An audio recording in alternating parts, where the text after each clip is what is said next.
नागपुरातील साखळी चोरीच्या एका खळबळजनक प्रकरणाचा पोलिसांनी उलगडा केला आहे।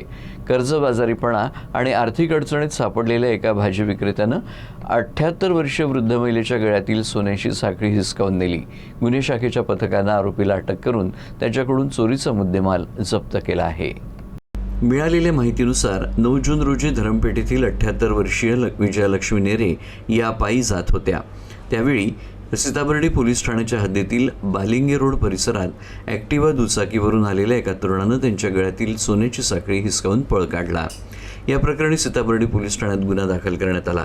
गुन्ह्याचं गांभीर्य लक्षात घेऊन गुन्हे शाखेच्या साखळी चोरी विरोधी पथकानं तांत्रिक तपास आणि गुप्त माहितीच्या आधारे लालगंज झाडे चौक येथील मनोज प्रभू बुर्डे याला ताब्यात घेतलं। चौकशीदरम्यान आरोपीनं गुन्ह्याची कबुली दिली।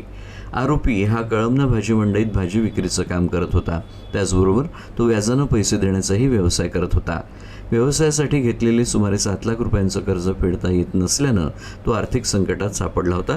तसंच लग्नासाठी पैशांची गरज असल्यानं त्यानं साखळी चोरीचा मार्ग स्वीकारल्याचं पोलिसांच्या तपासात समोर आलंय। पोलिसांनी आरोपीकडून चोरीला गेलेली सोन्याची साखळी, मोबाईल फोन आणि गुन्ह्यात वापरण्यात आलेली दुचाकी जप्त केली आहे।